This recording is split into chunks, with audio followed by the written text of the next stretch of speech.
we are marching through the astrological ages. Today we're going to start with the age of Aries here. There's sort of the dates and the sort of the cultural and anthropological excitement going on during these periods. And here is like a close-up of the age of Aries. And of course, I'm reading from Angels, Demons, and Gods of the New Millennium. Okay. But all of this is in preparation of a discussion of the difference between the ticks on the astrological clock of the astrological ages, which are just very regular and can be timed, and the magical aeons. Oh, you like my chicken hat? I'm wearing it because it's green today, and I'm in a green mood. Anyway, look at all the stuff that took place during the age of Aries. We got the myth, at least, of Abraham and the animal sacrifice. And we've got the lawgivers of Hammurabi. We've got the pyramid texts of the Egyptian Book of the Dead, etc. And then it moves on, okay, to the coffin text. The reason I put that in there, because this was giving immortality at first there in the pyramid text to the Egyptian royalty. And then eternal life was available to everybody about the time of the coffin text. Then we got Akhenaten, things like that. I'm going to talk about that in just a minute. But Age of Aries was kind of important because it not only gives us the familiar structure of our religious institutions within cultural memory, but it's setting the stage for what will be at least examined as the next step in human consciousness, moving from human sacrifice to animal sacrifice to just eating bread and wine sacrifice to the sacrifice of the human heart, and not in an Aztec way. Okay. We left off with the age of Aries,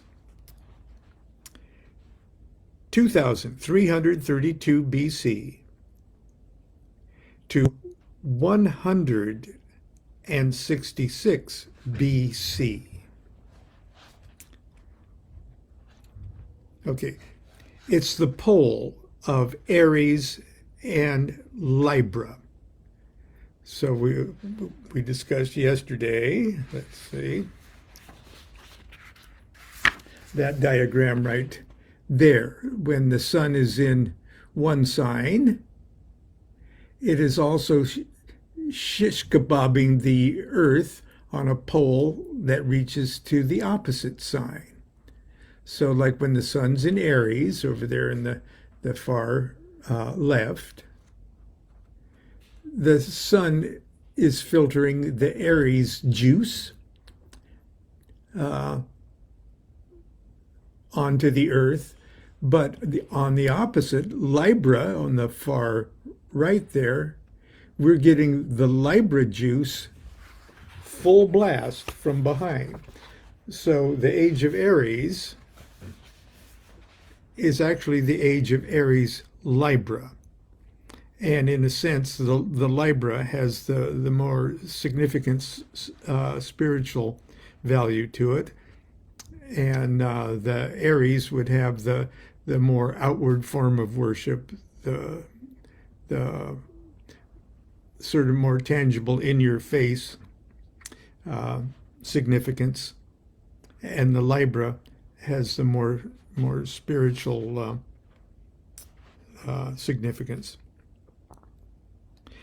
The sun is exalted in Aries, and in Egypt the great astrological age of Aries saw the development of magnificent forms of solar worship. For over 2,000 years, the cults of Osiris, Isis, and Horus embedded the passion play of the daily and yearly adventures of the sun deeply upon the consciousness of the people, and evolved a collateral pantheon of gods and goddesses of such sublime strength and perfection that they are easily reawakened in the modern psyche.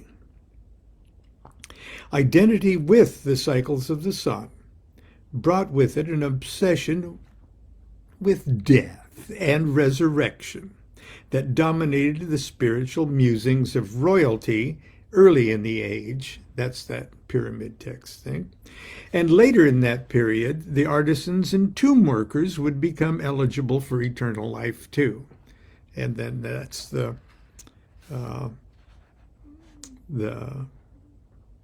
that's not the pyramid text, that's the other text. Okay. By proper magical identification with the same divine power that's responsible for the daily and yearly rebirth of the sun, or as the glorified Osiris, slain and risen, one could now assure one's own continuity of existence after death. This magical theory is precisely the same as that espoused by Christianity and scores of lesser-known cults.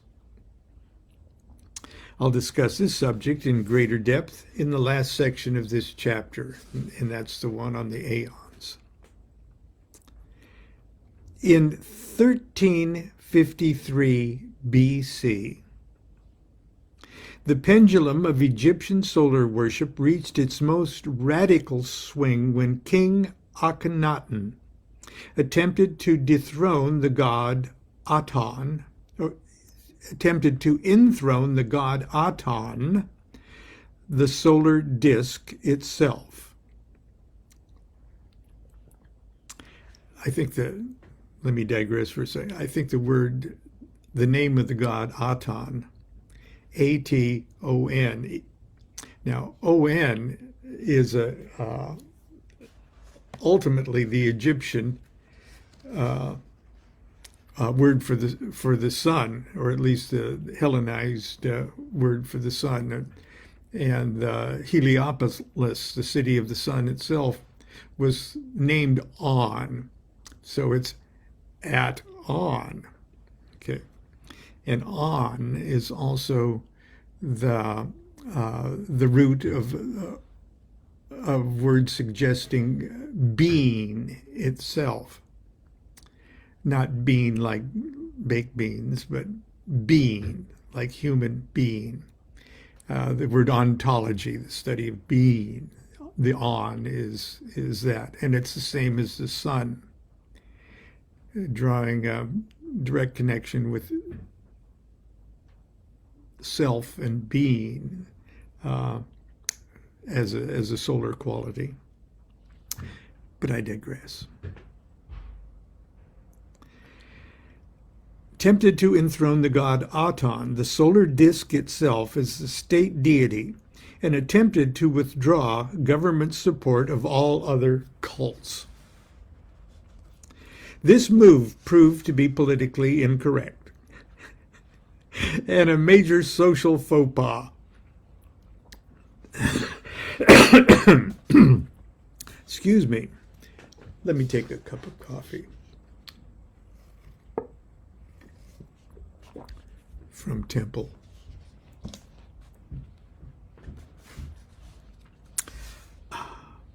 The royal cult of Aton did not survive long after Akhenaten's death. Smenkhare, his son and immediate successor, lived to rule less than a year, and Tutankhamun, the next in line, presided over Akhenaten's denunciation. His cult was vilified and his name was obliterated from all public buildings. Soon the priests of Amun returned, quote, stability, to the two lands. Mars rules Aries. Now remember that the sun is exalted in Aries, but Mars rules Aries. And it's not surprising to observe that the major technical advances of the early Aryan age were weapons of war. This was the age of the Trojan War. Carbonized iron was the military secret that assured the political and religious dominance of whichever army wielded it. And until the middle of the age of Aries, that was the Hittites. Now, okay, I gotta digress this because some of you already know this. My dad, okay, was a very scientific guy. He was a geologist, sort of an agnostic, religious. He was a Freemason, but if it wasn't for that, he said he'd be an atheist. Very logical guy, very scientific guy. But he told me that it was unhealthy not to have at least one superstition.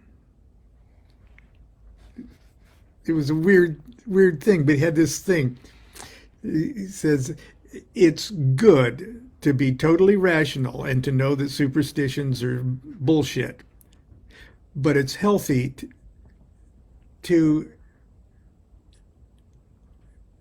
have one, to engage in at least one small superstition, okay, and then observe it religiously.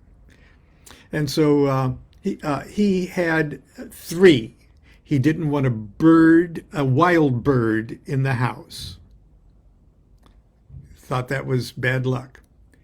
He would throw salt over his left shoulder if he spilled it. And he wouldn't let any of us open an umbrella in the house. Stupid little things, but we respected that, okay? Well, I've taken it one step further. Okay, I pride myself in being a pretty open-minded person, and always have. But really, as far as social things and equality among people and races and such, I'm a very open-minded person.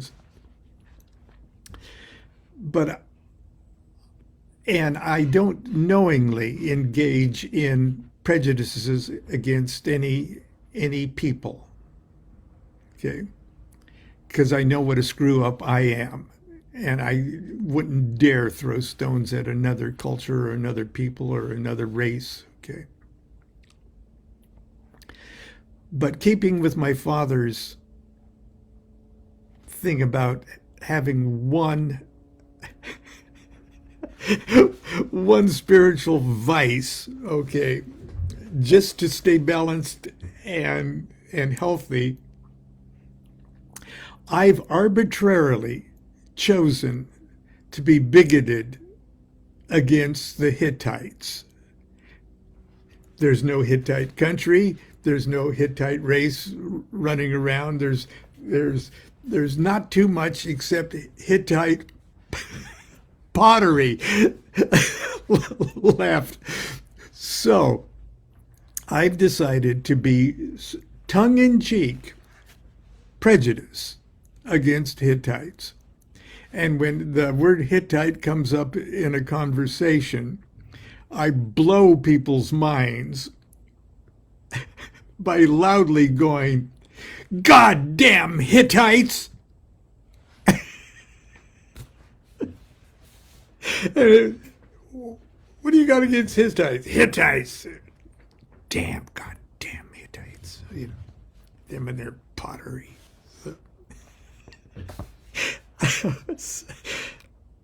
But I digress.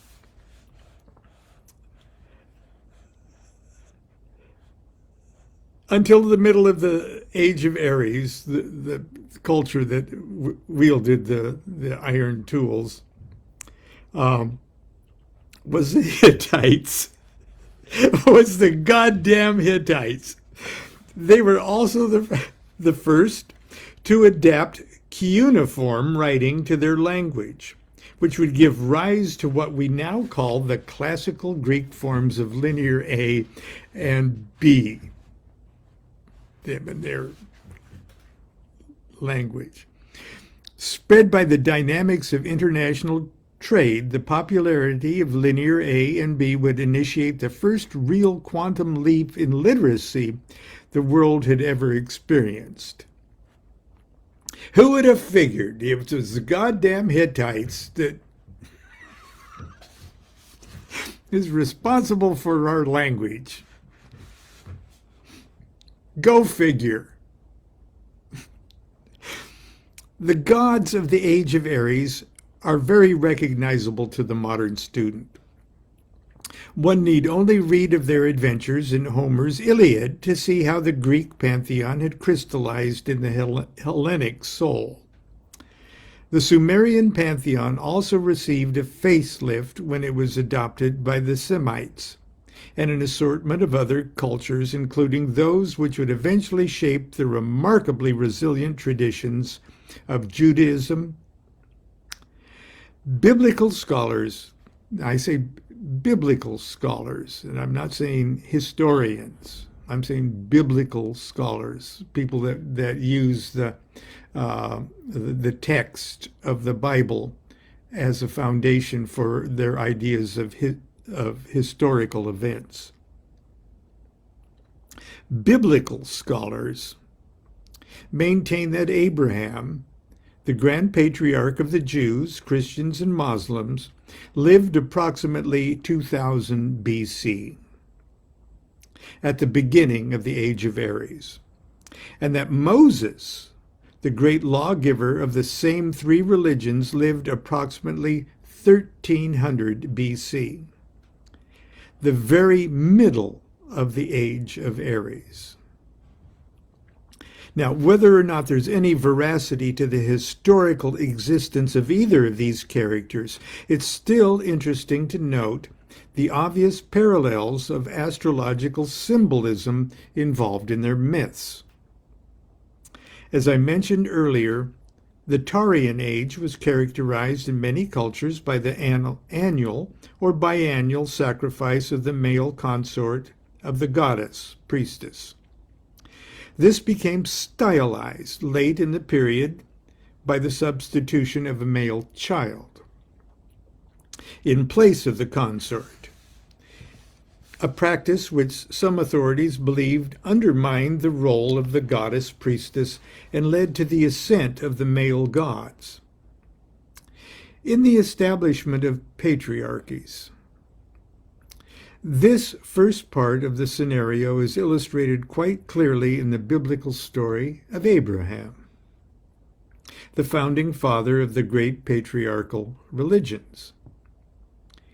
Abraham came from Ur of the Chaldeans, which geographically would be Akkadian-ruled Babylon. In obedience to his God, he was about to, or in other words, in the customs of the time, the religious customs of the time, he was about to dutifully offer up his young son Isaac as a burnt offering to the Lord.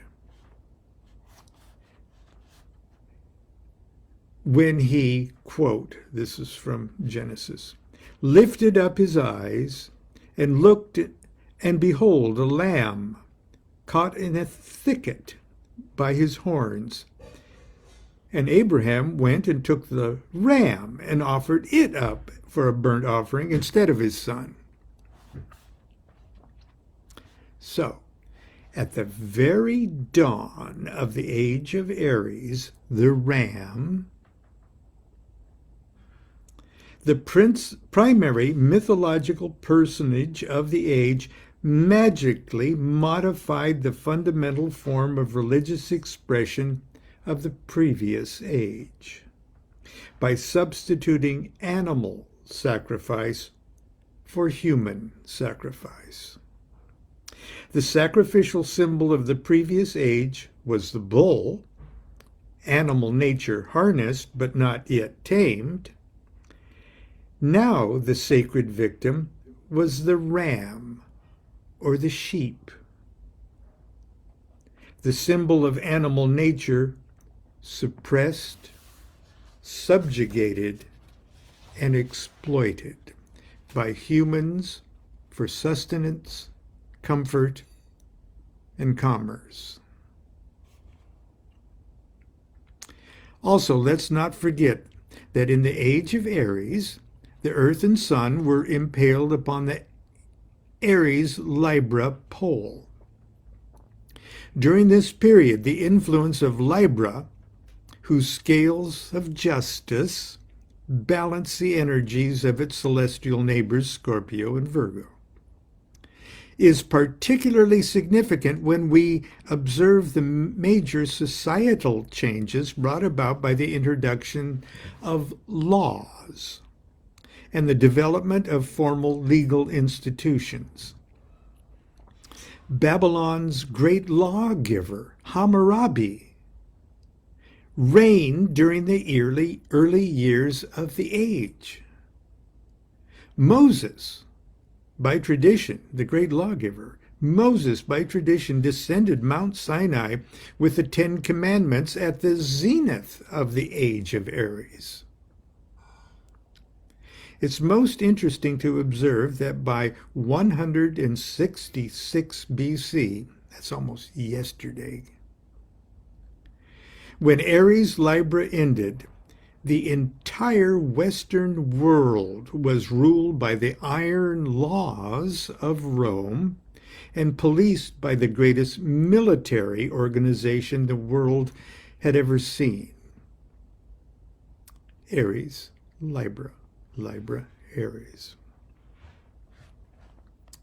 The last 500 years of the age of Aries experienced such an explosion of scientific, cultural, and religious energy that 2,500 years later we are still reeling from its impact. Karl Jaspers, the great 20th century existentialist, called this era the axial period, a time of great transition in human consciousness, when the mythological worldview gave way to philosophical speculation. From one very important point of view, it was the death of the gods. Deity was now thought in terms of unified Dynamism.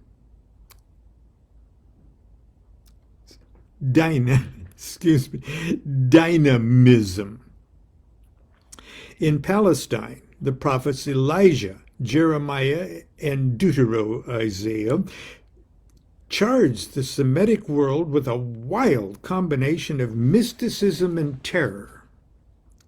The Upanishads appeared in India, and in Greece, the golden age of the city-states brought forth the intellects and philosophies that continued to nourish the Western soul. Within 200 short years, Pythagoras, Socrates, Plato, and Aristotle all lived and taught. Aristotle's student, Alexander the Great, would conquer and Hellenize the world. In a single century, between 600 BC and 500 BC, Lao Tzu, Confucius, Buddha, Zoroaster, all walked the earth. They could have all known each other. Well, that's a stretch. My good friend, the late Dr. Rick Potter, upon examining the timeline of the lives of these venerables, observed My God, all these guys could have had the same shrink. And that's where we'll leave it today. And tomorrow we'll pick up with the age of Pisces, which ended just right around the year 2000. So until tomorrow for Saturday morning. Now, I have an interview, like a Zoom type interview thing, with an interviewer from the Philippines tomorrow. So that means I have to get up kind of early tomorrow, but I should be through by 10 o'clock and our Saturday morning cartoons. I may be a little tired and hoarse, but I should be on time. But if I'm not, it'll only be just a few minutes late tomorrow. And so I hope you'll still stand by for Saturday morning cartoons. So until then, continue to be good to yourself, be good to each other. Do what thou wilt shall be the whole of the law. Love is the law, love under will.